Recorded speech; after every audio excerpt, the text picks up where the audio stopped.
Assalamualaikum warahmatullahi wabarakatuh. Kita akan membahas pelajaran tema 4, subtema 2, pembelajaran 1. Buka buku tema kalian, halaman 44. Darah dan penyusunnya. Darah tersusun dari bagian yang padat dan bagian yang cair.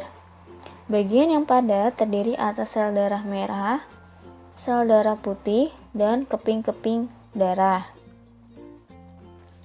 Adapun bagian cair terdiri atas plasma darah, dan kita akan membahasnya satu persatu. Yang pertama, ada sel darah merah atau disebut juga dengan eritrosit.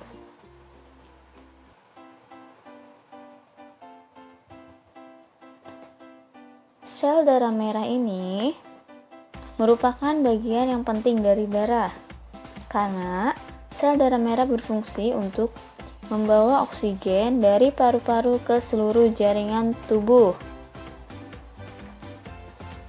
Selain itu, sel darah merah juga berfungsi membawa karbon dioksida dari seluruh jaringan tubuh ke paru-paru.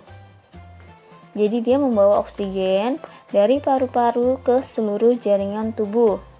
Setelah itu, dia akan membawa lagi karbon dioksida dari seluruh jaringan tubuh ke paru-paru. Jadi dia berputar.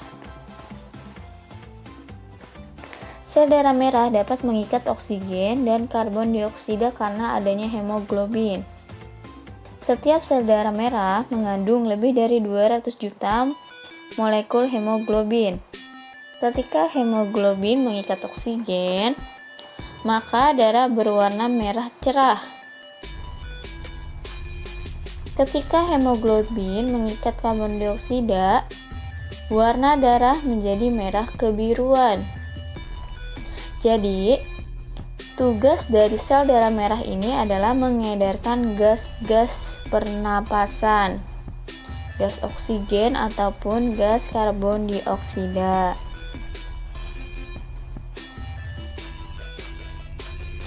Sekarang yang nomor 2, sel darah putih atau disebut dengan leukosit. Sel darah putih ini disebut juga dengan leukosit. Memiliki bentuk lebih besar daripada sel darah merah. Jadi bentuknya itu lebih besar dari sel darah merah. Akan tetapi, jumlah dari sel darah putih ini jauh lebih sedikit dibandingkan jumlah sel darah merah. Jadi dia ini jumlahnya lebih sedikit dari sel darah merah. Jadi sel darah merah itu tetap yang banyak. Sel darah putih ini berguna membasmi bibit penyakit yang masuk ke tubuh kita. Sel darah putih berguna membentuk sistem pertahanan tubuh atau disebut antibodi terhadap bibit penyakit yang masuk ke dalam tubuh. Jadi dia ini tuh sel darah putih itu antibodi kita. Jadi kalau ada penyakit yang masuk, sel darah putih ini yang memakan penyakit-penyakit tersebut, membasmi bibit penyakit yang masuk ke tubuh kita.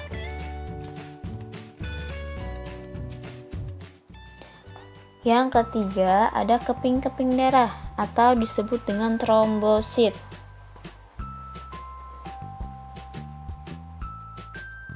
Keping-keping darah atau trombosit merupakan penyusun sel darah yang paling kecil. Keping-keping darah ini berguna untuk membekukan darah. Saat pembuluh darah terluka, misal kulit kamu terluka nih, keping-keping darah ini yang akan membekukan darah sehingga darah kita itu tidak terus-menerus keluar. Karena dia langsung otomatis membekukan darah agar tidak keluar dari tubuh. Lubang luka pun perlahan-lahan akan tertutup.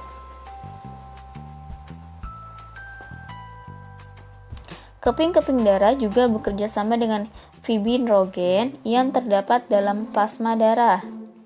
Keping-keping darah dan fibrinogen membuat jaring-jaring penutup luka sehingga luka tertutup sempurna. Jadi kalau keping-keping darah itu fungsinya membekukan darah supaya kalau kita terluka, misal jatuh, gores, berdarah, itu kan darahnya pasti akan keluar. Nah, fungsi dari dia itu menghentikan pendarahan itu, langsung menutup jaringan darah supaya darahnya tidak keluar lagi. Yang keempat, ada plasma darah. Plasma darah merupakan bagian darah yang mengedarkan sari-sari makanan ke seluruh tubuh. Jadi fungsi dari plasma darah ini mengedarkan sari-sari makanan ke seluruh tubuh. Plasma darah membawa glukosa, asam amino, asam karbon, dan urea.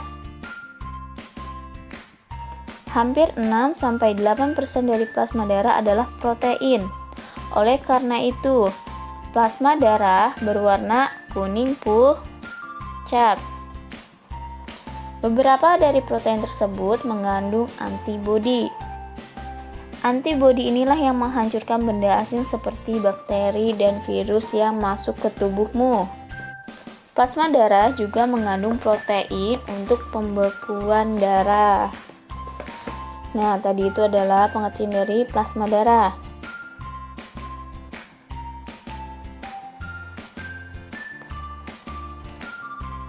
Jadi tadi itu ada 4 bagian dari darah.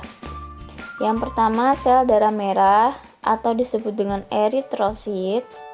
Yang kedua, ada sel darah putih atau disebut dengan leukosit. Yang ketiga, ada keping-keping darah atau disebut dengan trombosit. Dan terakhir, nomor 4, ada plasma darah.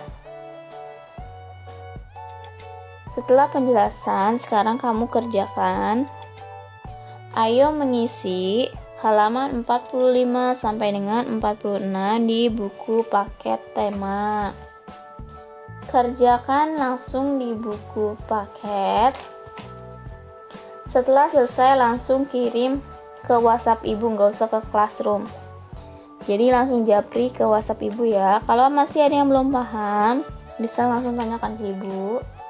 Assalamualaikum warahmatullahi wabarakatuh.